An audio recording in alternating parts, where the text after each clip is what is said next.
Hi everyone, my name is Tamanna Chaudhary. Welcome to my YouTube channel. Welcome to another class of graviton series. एक ऐसी special series जो मैंने NEET 2024 और 2025 aspirants के लिए लॉन्च की है, जिसके अंदर मैं डिटेलिंग में डिटेल क्लासेस की हेल्प से, मिनी डीपीपीज की हेल्प से, बहुत अच्छे थियोरटिकल एक्सप्लेनेशन की हेल्प से, ये जो मोस्ट स्कोरिंग 80 टॉपिक्स हैं जिनके ऊपर नीट के एग्जाम में फिजिक्स सेक्शन में हर साल 140 से ज़्यादा के क्वेश्चन आते हैं, मैं इन 80 टॉपिक्स को बिल्कुल डिटेलिंग में कंप्लीट करवाने वाली हूँ.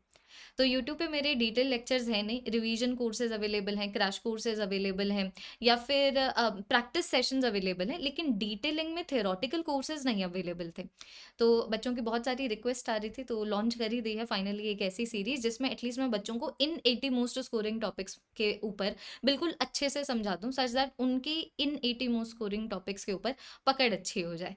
तो ये जो बच्चों ग्रेविटॉन सीरीज की क्लासेस हैं, हर वेडनेसडे को और सैटरडे को 12 बजे होती है. आज बस थोड़ा एक्सेप्शन है since I have been travelling, but मान के चलो कि हर सैटरडे को और वेडनेसडे को बिल्कुल 12 बजे ये जो क्लासेस हैं अपलोड हो जाएंगी.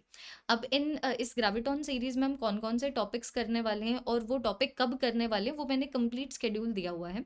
तो ये जो गूगल शीट है जिसके अंदर टॉपिक का लिस्ट भी है, कंप्लीट स्केड्यूल भी है, हर टॉपिक से एसोसिएटेड जो क्लास का लिंक है वो भी दिया हुआ है, उस टॉपिक से एसोसिएटेड क्लास पीडीएफ का लिंक भी दिया हुआ है, उस टॉपिक से एसोसिएटेड मिनी डीपीपी का लिंक भी दिया हुआ है. तो ये जो तुम्हें कंप्लीट, अगर तुम्हें ये गूगल शीट देखनी है, कंप्लीट स्केड्यूल देखना है, तो मैंने एक शीट बनाई हुई है और उस शीट का लिंक इस वीडियो के डिस्क्रिप्शन में अवेलेबल है.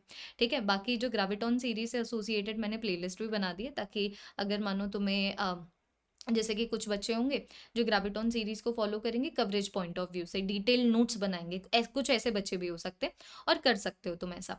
और कुछ ऐसे बच्चे भी होंगे जो सिर्फ और सिर्फ रिवीजन पर्पज से फॉलो करेंगे. तो मैंने एक प्लेलिस्ट भी बना दी है ताकि अगेन एक लाइब्रेरी बन जाए कि हाँ भाई ये 80 मोस्ट स्कोरिंग टॉपिक्स है, तो हमें कभी भी रिवीजन करनी होगी तो हम सिर्फ ग्रेविटॉन सीरीज की क्लासेस खोल लेंगे और रिवीजन कर लेंगे. तो बच्चों, आज हमारी ग्रेविटॉन सीरीज की 5वीं क्लास है और ये जो क्लास है वो है स्क्रू गॉज के ऊपर.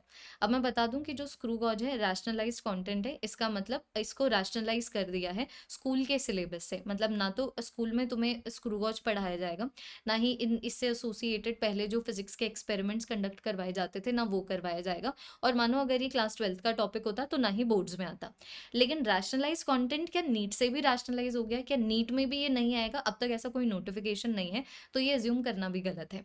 तो मैंने तो अपने बच्चों को, सिर्फ अपने स्टूडेंट्स को यही एडवाइस दी है कि जो भी रैशनलाइज कंटेंट है उसको पढ़ो ज़रूर से, बिकॉज फिजिक्स का है. May be come question practice कर लेना, क्योंकि फिजिक्स में कवर करने में थोड़ी ज़्यादा टाइम लगता है. ज़्यादा टाइम तो लगता है क्वेश्चन प्रैक्टिस में, उस पर्टिकुलर टॉपिक के ऊपर पकड़ जमाने में.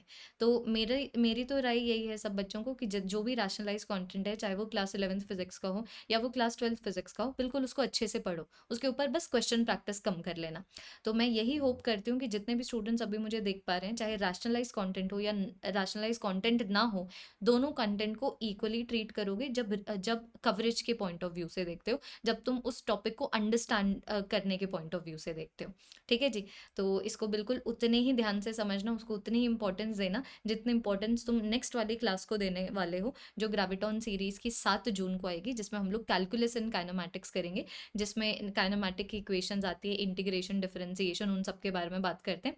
तो ये मैं तुम लोगों को 7 जून को करवाने वाली हूँ. लेकिन ये रैशनलाइज नहीं है, तो मैं बस ये चाह रही हूँ कि स्क्रू गॉज को बिल्कुल उतना ही भाग देना जितना ये इस पर्टिकुलर टॉपिक को देने वाले हो, बिकॉज दोनों मोस्ट स्कोरिंग 80 टॉपिक्स में से एक है when it comes to NEET.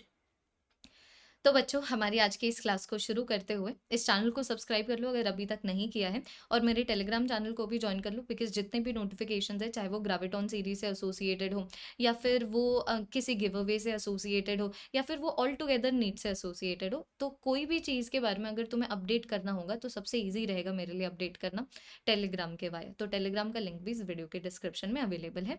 और अब बच्चों, शुरू करते हैं हम लोग इस क्लास को, जिसके अंदर मैं तुम्हें स्क्रू गॉज के बारे में बताने वाली हूँ. तो स्क्रू गॉज होता क्या है और कैसा दिखता है, उसके लिए ये फिगर तुम लोगों को स्क्रीन के आगे दिख रहा होगा. अब स्क्रू गॉज क्या होता है और क्यों होता है, बात करते हैं. तो जब हम छोटे होते थे, हम स्केल का इस्तेमाल करते थे. Right right. एक मीटर स्केल होती थी, 0 से लेके 15 तक जाती थी, 0 से लेके या फिर 10 तक जाती थी. और फिर बाद में हर 2 डिजिट के बाद और 10 तरीके के डिजिट्स होते थे. मतलब हर 1 सेंटीमीटर 10 डिवीजन्स में डिवाइडेड होता था, वो मीटर स्केल होती थी. राइट. फिर बाद में एक आता है वर्नियर कैलिपर, उसमें 1 सेंटीमीटर 10 हिस्सों में नहीं डिवाइडेड होता, 100 हिस्सों में डिवाइडेड होता है। और उसी तरीके से फिर आ गया मेरे पास स्क्रू गॉज, जो 1 सेंटीमीटर की मेन स्केल, मतलब मेन स्केल में जो 1 सेंटीमीटर होता है ना, वो 1 सेंटीमीटर को ना तो 100 हिस्सों में डिवाइड कर रहा है, ना 10 हिस्सों में डिवाइड कर रहा है, लेकिन 1000 हिस्सों में डिवाइड कर रहा है। तो आई कैन से कि अगर मानो मुझे ऐसे डिस्टिंक्शन बतानी हो कि मीटर स्केल में, स्क्रू गॉज में और वर्नियर कैलिपर में सबसे ज़्यादा प्रिसाइज कौन है, इसका मतलब कौन सा ऐसा डिवाइस है जो छोटी से छोटी चीज़ को मेजर कर सकता है, तो ऑब्वियसली बात है वो स्क्रू गॉज ही कहलाएगा। क्योंकि ध्यान से सुनना, 1 सेंटीमीटर 10 हिस्सों में डिवाइडेड है मीटर स्केल में, 100 हिस्सों में डिवाइडेड है वर्नियर स्केल में, वर्नियर स्केल में या फिर वर्नियर कैलिपर में। वर्नियर कैलिपर के ऊपर ऑलरेडी क्लास हो चुकी है ग्रेविटॉन सीरीज में। और वही 1 सेंटीमीटर 100 हिस्सों में डिवाइडेड है स्क्रू गॉज में। तो स्क्रू गॉज देखो कुछ इस तरीके से दिखता है कि मानो अगर हम ये जो एप्पल है, इस एप्पल की विड्थ को मेजर कर रहे हैं, तो हम क्या करेंगे ना, इसको घुमाएंगे। ये सर्कुलर स्केल होती है, तो जैसे जैसे हम लोग सर्कुलर स्केल को घुमाएंगे ना, तो ये जो सर्कुलर स्केल है इस तरीके से मेन स्केल के ऊपर ट्रैवल करती है। एंड जैसे जैसे ये ट्रैवल करता जाएगा वैसे वैसे ये भी इस साइड में जाता जाएगा। तो मानो मैंने एक बार घुमाया, ठीक है, यहाँ पर ये इतना शिफ्ट हुआ तो ये भी इतना शिफ्ट हुआ। फिर मैंने एक और बार घुमाया तो ये और इतने डिस्टेंस से शिफ्ट हो गया, तो ये और इतने डिस्टेंस से शिफ्ट हो गया। कुछ इस तरीके से जो स्क्रू गॉज है काम करता है। अब मैं तुम्हें ज़रा सा पहले तो ये बताती हूँ, there are two important terms which are related to screw gauge. पहला आ जाता है लीस्ट काउंट, दूसरा आ जाता है पिच। अब पहले तो समझने की बात ये है कि हर स्क्रू गॉज के अंदर एक मेन स्केल होती है, जैसे कि तुम लोग देख पा रहे होगे कि ये मेरे पास आ गई मेन स्केल। मेन स्केल बिल्कुल वो मीटर स्केल है जिसकी हेल्प से हम लोग स्कूल में भी मेजरमेंट्स लिया करते थे। होती थी ना इस तरीके से मीटर स्केल, यहाँ पर 0 लिखा होता था, यहाँ पर 1, यहाँ पर 2, यहाँ पर 3। ये देखो 1 सेंटीमीटर है और 1 सेंटीमीटर इस तरीके से 10 हिस्सों में डिवाइडेड होता था। तो जो वो मीटर स्केल होती है मेन स्केल, वही मेन स्केल यहाँ पर हम लोगों को दिखेगी स्क्रू गॉज में, क्योंकि स्क्रू गॉज में दो तरीके की स्केल है। जैसे वर्नियर कैलिपर में भी दो तरीके की स्केल होती है, एक मेन स्केल होती है, एक वर्नियर स्केल होती है। वैसे ही यहाँ पर भी दो तरीके की स्केल होती है, एक तो मेन स्केल जो हमारी मीटर स्केल होगी, और एक सर्कुलर स्केल जो हमारे घुमाने से घूमेगी। जैसे कि मैं क्या कर रही हूँ, मैं मानो इसको ऐसे रोटेट करूँ, तो ये जो सर्कुलर स्केल की जो रीडिंग्स है वो भी इस तरीके से रोटेट करते हैं। So there are two types of scale. I am hoping I have made this clear. पहला तो आ गया बच्चों मेरे पास मेन स्केल। तो जो मेन स्केल है वो क्या है, वो नॉर्मल मीटर स्केल है, ठीक है, जिसका हम लोग इस्तेमाल बचपन में भी किया करते थे। और फिर बच्चों हमारे पास यहाँ पर है सर्कुलर स्केल, ठीक है। एक्चुअली सर्कुलर स्केल ही है जिसकी वजह से 1 सेंटीमीटर को हम लोग 100 डिवीजन में डिवाइड कर पा रहे हैं। कैसे डिवाइड कर पा रहे हैं, अब ज़रा सा समझते हैं लीस्ट काउंट और पिच को समझने की हेल्प से। तो देखो दो टर्म्स है, पहला है लीस्ट काउंट, दूसरा है पिच।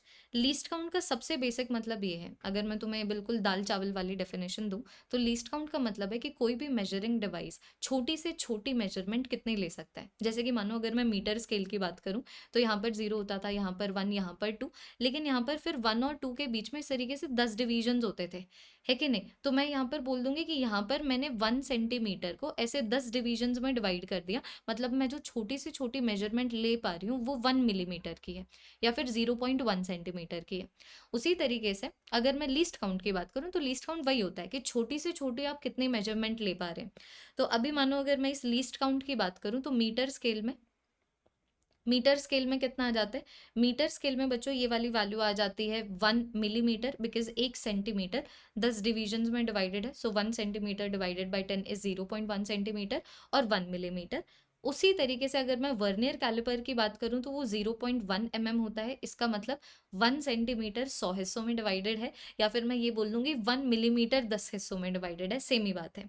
और उसी तरीके से अभी अगर मानो मैं स्क्रू गॉज की बात करूं, तो यहाँ पर लीस्ट काउंट होता है, जनरली लीस्ट काउंट होता है 0.01 मिलीमीटर। इसका मतलब 1 सेंटीमीटर 1000 हिस्सों में डिवाइडेड है, या मैं बोल दूंगी 1 मिलीमीटर 100 हिस्सों में डिवाइडेड है। तो बस इतना समझना है कि लीस्ट काउंट का मतलब होता है, लीस्ट काउंट किसका होता है, लीस्ट काउंट हवा का होता है, एनवायरमेंट का होता है। लीस्ट काउंट मेरा होता है नहीं, लीस्ट काउंट एक मेजरिंग डिवाइस का होता है, चाहे वो मेजरिंग डिवाइस लेंथ को मेजर कर रहा हो, मास को मेजर कर रहा हो, टाइम को मेजर कर रहा हो। तो लीस्ट काउंट का मतलब है छोटी सी छोटी मेजरमेंट उस डिवाइस की हेल्प से कितनी पॉसिबल है।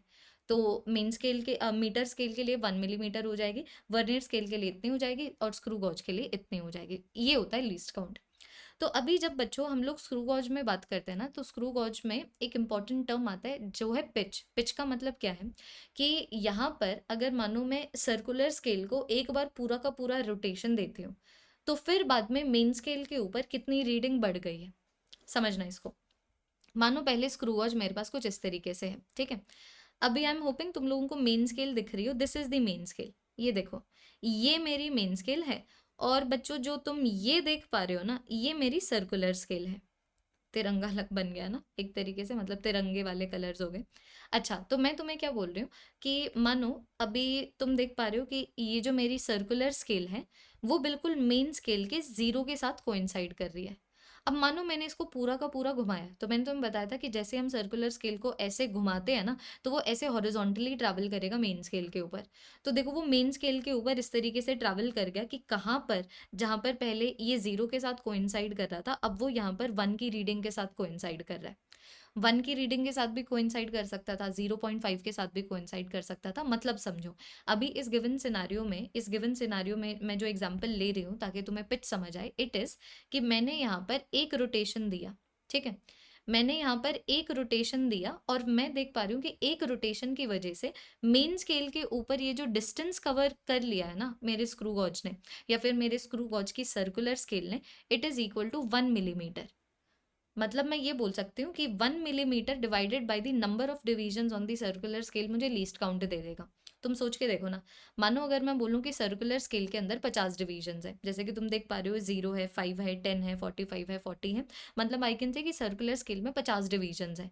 तो 50 डिवीजन आए तब जाके मेन स्केल पे मुझे 1 मिलीमीटर दिखा। इसका मतलब क्या? इसका मतलब लीस्ट काउंट हो गया 1 मिलीमीटर डिवाइडेड बाय ये 1 मिलीमीटर कितने number of circular scale division में डिवाइडेड है।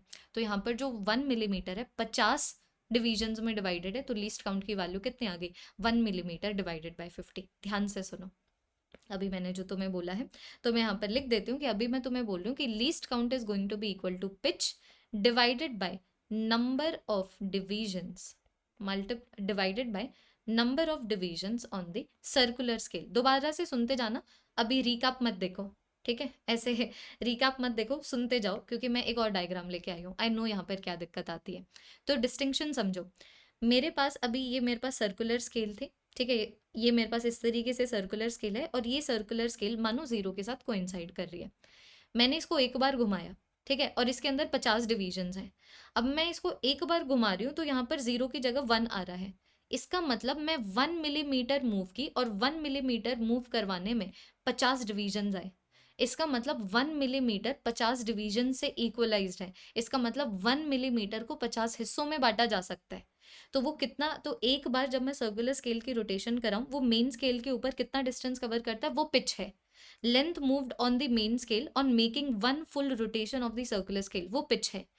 Pitch divided by the number of division on the circular scale, वो लीस्ट काउंट है। जैसे कि यहाँ पर तुम देखो 1 मिलीमीटर हम लोग मूव किए और 50 डिवीजन आए, मतलब 1 मिलीमीटर को हमने 50 डिवीजन में डिवाइड किया। तो यहाँ पर मानो अगर मुझे ये वाले सिनारियो में अगर मानो मुझे लीस्ट काउंट निकालना हो तो मैं क्या लिखूंगी? 1 मिलीमीटर और डिवाइड हुआ है 50 डिवीजन में, वैल्यू कितनी आ जाएगी? 0.02 mm। एक और एग्जाम्पल से समझो। मानो आपके पास ये वाला गिवन सिनारियो है कि ये मेरी मेन स्केल है, ध्यान देना, ये मेरे पास इस तरीके से मेन स्केल है, ठीक है। तो पहले जो मेरा जो सर्कुलर स्केल है, वो सर्कुलर स्केल मेन स्केल के जीरो के साथ कोइंसाइड कर रहा था। अब मैंने उसको पूरा ऐसे फुल रेवोल्यूशन दिया और अब जो सर्कुलर स्केल है मेन स्केल के 1 डिवीजन के साथ कोइंसाइड कर रहा है। इसका मतलब हम 1 मिलीमीटर मूव किए, तो पिच की वैल्यू कितनी है? पिच की वैल्यू आ गई 1 मिलीमीटर। अब तुम यहाँ पर ये देखो कि जब तुमने सर्कुलर स्केल को एक बार घुमाया तो तुमने बेसिकली कितने नंबर ऑफ डिवीजन से घुमाया। तो अब की बार मैंने एग्जांपल ले लिया कि यहाँ पर अब की बार 100 डिवीजन्स थे। लास्ट वाले केस में मैंने सर्कुलर स्केल में 50 डिवीजन्स लिए, अब की बार मैंने 100 डिवीजन्स ले लिए। तो इसका मतलब ये वाले सिनारियो में जो 1 मिलीमीटर है उसको मैं 100 डिवीजन्स के अंदर बांट सकती हूँ। तो यहाँ पर जो मेरे पास लीस्ट काउंट आ जाएगा, it is going to be equal to 1 millimetre divided by 100, because 1 millimetre is divided in 100 divisions. उसी तरीके से मैं अगर जनरल फॉर्मूला बोल रहा हूँ, so it is going to be equal to pitch divided by number of divisions on the circular scale, on the circular scale. तो ये वाली वैल्यू इस सिनारियो में आ गई 0.01 mm। तो सबसे पहले तो बच्चों ये क्वेश्चंस आते हैं, तुम लोग PYQs भी उठा के देखोगे। एक पिच के ऊपर क्वेश्चंस आते हैं, एक लीस्ट काउंट के ऊपर क्वेश्चंस आते हैं। जैसे कि मानो अगर मैं तुम्हें ये बोलूँ कि भाई मैंने 2 रेवोल्यूशंस कराए या रोटेशंस कराए, ठीक है, मानो मैंने 2 रेवोल्यूशंस कराए सर्कुलर स्केल के, ठीक है। और इसकी वजह से वो 6 mm मूव करती है मेन स्केल के ऊपर, मेन स्केल के ऊपर, ठीक है। और मैं तुम्हें बोल रही हूँ कि जो मेरी सर्कुलर स्केल है उसके ऊपर 100 डिविजन्स हैं। अब मैं तुमसे सब पूछना चाहती हूँ, मैं सबसे पहले तुमसे पिच पूछना चाहती हूँ कि बताओ ये वाले सिनारियो में पिच कितना है। तो तुम देखो ना, तुमने सर्कुलर स्केल के 2 रेवोल्यूशंस लिए, तब 6 mm कवर हुआ मेन स्केल में। इसका मतलब क्या कि अगर मानो तुम एक रेवोल्यूशन लेते तो 3 mm कवर होता मेन स्केल पे। तो बस यही पिच है, दिस इज पिच। और अब अगर मानो मुझे लीस्ट काउंट निकालना हो तो तुम देखो ना, यहाँ पर 3 mm को एक, अगर मानो मैं एक रेवोल्यूशन लूँ तो मेन स्केल के ऊपर 3 mm मूव कर रहा है स्केल, मतलब मुझे मेन स्केल के ऊपर 3 mm की रीडिंग मिल रही है। जो सर्कुलर स्केल है मेन स्केल के ऊपर 3 mm की लेंथ से 3 mm का डिस्टेंस कवर करता है, divided by number of divisions on the circular scale की ये जो 3 mm है कितने डिविजन्स में डिवाइडेड है। कि ठीक है, एक बार हम लोगों ने सर्कुलर स्केल को घुमा दिया, मेन स्केल के ऊपर वो 3 mm का डिस्टेंस कवर कर लेता है, लेकिन ये 3 mm कितने में डिवाइडेड है। So that is going to be the number of divisions on the circular scale, जो यहाँ पर 100 है। तो ये वाली वैल्यू मेरे पास 0.03 mm आ जाएगी।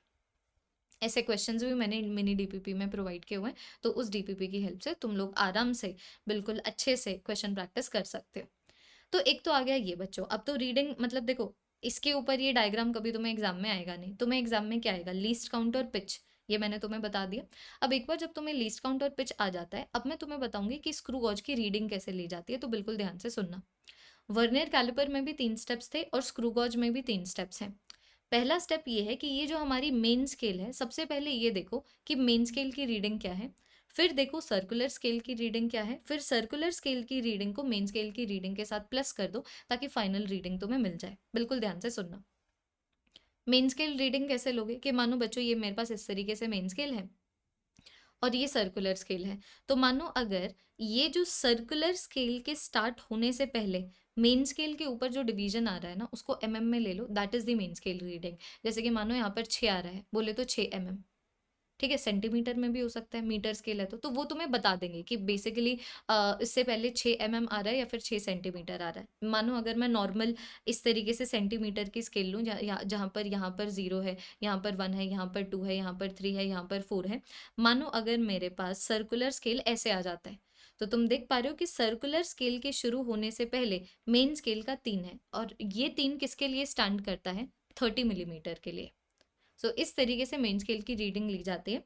Note the number on the main scale before the zero of the circular scale, या फिर I can say before the onset of the circular scale, before the, not the zero, before the onset of the circular scale, before the onset. Onset का मतलब circular scale के शुरू होने से पहले main scale के ऊपर जो नंबर दिख रहा है वो हमारी मेन स्केल रीडिंग है। दूसरा आ जाता है सर्कुलर स्केल रीडिंग लेना, तो मैं 2 बार करके भी दिखाऊंगी, डोंट वरी। जिन बच्चों को नहीं क्लियर हो रहा है मेरे वर्बल एक्सप्लेनेशन से, जब मैं इसको अप्लाई करूंगी क्लियर हो जाएगा। तो सबसे पहले हमें मेन स्केल रीडिंग लेनी है, फिर सर्कुलर स्केल रीडिंग लेनी है। अब सर्कुलर स्केल रीडिंग कैसे लेनी है कि मानो बच्चों ये मेरे पास मेन स्केल है, तो मेन स्केल में ना इस तरीके से एक सेंट्रल लाइन होगी। जैसे कि मानो यहाँ पर 0 है, यहाँ पर 1 है, यहाँ पर 2 है, और मुझे इस तरीके से सर्कुलर स्केल मिली है। तो अभी मेन स्केल रीडिंग तो तुम लोग देख पा रहे हो कि मेरी सर्कुलर स्केल के शुरू होने से पहले यहाँ पर 2 आ रहा है, तो 2 is going to be the main scale reading. अब मैं तुम्हें बता रही हूँ सर्कुलर स्केल रीडिंग कैसे देखते हैं। तो हमें देखना है कि ये जो मेन स्केल की जो सेंट्रल लाइन है ना, वो सर्कुलर स्केल के कौन से डिवीजन के साथ कोइंसाइड कर रही है, बिकॉज यहाँ पर भी तो डिवीजन होंगे ना। तो ये वाला जो डिवीजन होगा exactly that is going to be the circular scale reading. Circular scale reading को लीस्ट काउंट से मल्टीप्लाई कर दो और तुम्हारे पास सर्कुलर स्केल रीडिंग आ जाएगी। जैसे कि मानो यहाँ पर ये मेरे पास इस तरीके से सर्कुलर स्केल है, यहाँ पर वो यहाँ पर मानो 5 से कोइंसाइड कर रहा है, ठीक है, 5 से कोइंसाइड कर रहा है। तो सर्कुलर स्केल रीडिंग 5 नहीं है, सर्कुलर स्केल रीडिंग लेने के लिए जो नंबर आ रहा है सर्कुलर स्केल के ऊपर वो 5 है। अब तुम क्या करोगे, इस 5 को लीस्ट काउंट से मल्टीप्लाई कर दोगे ताकि तुम्हारे पास सर्कुलर स्केल रीडिंग आ जाए। मानो अगर लीस्ट काउंट नहीं दिया हुआ है तो हमेशा स्क्रू गॉज का लीस्ट काउंट 0.01 mm लेके चलोगे। तो अगर मानो यहाँ पर 5 आ रहा है, इसका मतलब 0.05 mm। मेन स्केल की रीडिंग आ गई, सर्कुलर स्केल की रीडिंग आ गई, दोनों को प्लस कर दो। अब मैं बिल्कुल अच्छे से रिपीट करने वाली हूँ 2 बार, एक बार ये वाले एग्जाम्पल की हेल्प से, एक बार ये वाले एग्जाम्पल की हेल्प से, तो बिल्कुल ध्यान से सुनना, ठीक है। तो यहाँ पर ये बच्चों मेरे पास मिलीमीटर स्केल है, मिलीमीटर स्केल है इसका मतलब क्या? क्योंकि ऐसे कंफ्यूज हो सकता है ना बच्चा कि यहाँ पर 4 है, अब मैं इस 4 को हमारी सेंटीमीटर स्केल का 4 सेंटीमीटर लूँ या फिर मैं उसको मिलीमीटर स्केल का 4 मिलीमीटर लूँ, तो ये कन्फ्यूजन आ सकती है, इसीलिए मैंने ये बता दिया कि ये मिलीमीटर स्केल है। तुम्हें हमेशा बताया जाएगा, तुम्हें ये बिल्कुल भी तुमसे एक्सपेक्ट नहीं किया जाएगा कि तुम जादूगरी से जान लो कि ये मिलीमीटर स्केल है कि सेंटीमीटर स्केल है। तो मैं ये वाले सिनारियो में मिलीमीटर स्केल ले लेती हूँ, ये वाले सिनारियो में मैं सेंटीमीटर स्केल ले लेती हूँ, जो हमारी नॉर्मल मीटर स्केल होती है।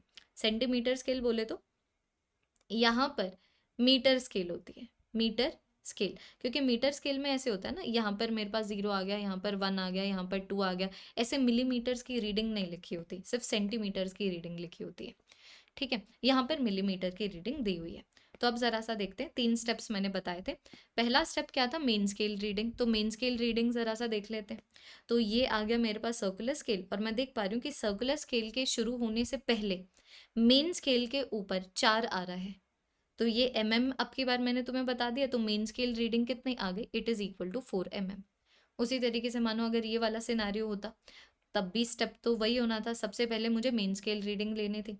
तो मैंने देखा कि सर्कुलर स्केल के शुरू होने से पहले मेन स्केल के ऊपर कौन सा नंबर आ रहा है, तो अब की बार वो नंबर 3 आया। ये देखो बच्चों, अब की बार वो जो नंबर है मेरे पास इस तरीके से 3 आया, तो ये मेरे पास क्या आ गया? 3 सेंटीमीटर, क्योंकि अब की बार मैंने तुम्हें बोल दिया कि ये मीटर की स्केल है। तो 3 सेंटीमीटर बोले तो क्या, 3 सेंटीमीटर बोले तो 30 मिलीमीटर। ठीक है जी, इस तरीके से देख लो, ये आ गया मेरे पास मेन स्केल रीडिंग। अब दूसरा स्टेप क्या होता है? दूसरा स्टेप अब की बार हम लोग लेंगे सर्कुलर स्केल रीडिंग, ये वाले सिनारियो में भी और ये वाले सिनारियो में भी। Let us take the circular scale reading. उसके लिए क्या करना होता है कि मेन स्केल की ये जो सेंट्रल लाइन है, ये देख लो वर्नियर्स, ये देख लो हमारे सर्कुलर स्केल के कौन से नंबर के साथ कोइंसाइड कर रही है। तो यहाँ पर देखना एक बार, ये मेरे पास आ गया 75, ये गया 76, ये आ गया 77, ये आ गया 78। ये देखो 78 के साथ कोइंसाइड कर रही है। अब तुम्हें क्या करना है? अब तुम्हें इस 78 को लीस्ट काउंट के साथ मल्टीप्लाई कर देना है। लीस्ट काउंट कभी कभी दिया जाता है, कभी कभी तुम्हें कैलकुलेट करना होता है। जैसे कि तुम्हें बोल देंगे कि मेन स्केल रीडिंग आ रही है 4 मिलीमीटर की, और सर्कुलर स्केल मतलब जो सेंट्रल स्केल है मेन स्केल की, वो सर्कुलर स्केल के 78 के साथ कोइंसाइड कर रही है। ये एक ऐसा स्क्रू गॉज है जहाँ पर एक रेवोल्यूशन लो तो मेन स्केल के ऊपर हमें 1 मिलीमीटर की रीडिंग बढ़ी हुई दिखती है, और सर्कुलर स्केल के ऊपर 100 डिविजन्स है। तो मतलब पिच दे दिया, तो वहाँ से तुम लोगों को लीस्ट काउंट निकालना है। बट व्हाट्सोएवर वो मैंने ऑलरेडी डिस्कस कर लिया, पिच के बारे में भी, लीस्ट काउंट के बारे में भी। अब मैं तुम्हें बता रही हूँ कि यहाँ पर सर्कुलर स्केल रीडिंग आ जाएगी, हमें कौन सा नंबर मिल रहा है multiplied by the least count. तो ये मेरे पास कितना आया? ये वाली वैल्यू बच्चों मेरे पास आ गई 0.78 तो मेरे पास फाइनल आंसर कितना आया? फाइनल आंसर आ गया बच्चों मेरे पास main scale reading plus circular scale reading, that is it. Main scale reading plus circular scale reading, ये वाली वैल्यू आ गई मेरे पास इतनी। एक और बार देखना, सर्कुलर स्केल रीडिंग देखने थे, तो हमने क्या किया, जो सेंट्रल लाइन है मेन स्केल की, हमने देखा इस सेंट्रल लाइन मेन स्केल की सर्कुलर स्केल के कौन से डिवीजन के साथ कोइंसाइड कर रही है, तो यहाँ पर वो 39 के साथ कोइंसाइड कर रहे थे। तो सर्कुलर स्केल रीडिंग का नंबर आ गया 39, लेकिन आगे सर्कुलर स्केल रीडिंग के लिए मुझे उस 39 को लीस्ट काउंट के साथ मल्टीप्लाई करना है। यहाँ पर लीस्ट काउंट की वैल्यू 0.02 गिवन है, तो ये वाली वैल्यू कितने आ गई? 0.78। इत्तेफाक से दोनों में सेम आंसर आया क्या? सर्कुलर स्केल रीडिंग का ये वाली वैल्यू मेरे पास कितनी आ गई? 0.78। क्या? 0.78 ऑलवेज 0.78 क्योंकि तुमने 39 को 0.02 से मल्टीप्लाई किया, तो आंसर 0.78 ही आएगा ना। तो मेरे पास अगर मानो मुझे फाइनल रीडिंग के बारे में बात करना हो, तो फाइनल रीडिंग की वैल्यू कितनी आ गई? मेन स्केल रीडिंग, ये देख लो, प्लस सर्कुलर स्केल रीडिंग। तो फाइनल आंसर मेरे पास कितना आया? 30.78 ये देखिए, दैट इज इट। सिर्फ इतना पता होना चाहिए स्क्रू गॉज के बारे में। अब स्क्रू गॉज के ऊपर जल्दी जल्दी से डीपीपी सॉल्व कर लो, ताकि तुम्हारा थोड़ा सा सेल्फ कॉन्फिडेंस बूस्ट हो, ताकि तुम्हें पता लगे कि एक्चुअली में तुम्हें टॉपिक समझ आ गया है। और अगर बच्चों तुम्हें टॉपिक अच्छा लगा है, अगर तुम ग्रेविटॉन सीरीज को बिल्कुल डेडिकेटेडली रिलीजियसली फॉलो कर रहे हो, चाहे रिवीजन के पॉइंट ऑफ व्यू से या फिर डिटेल कवरेज के पॉइंट ऑफ व्यू से, let me see one hashtag graviton in the comment section. That is all everyone. Like the video, subscribe to my channel, join my Telegram channel, and be extremely regular with the Graviton series. That is all. Adios.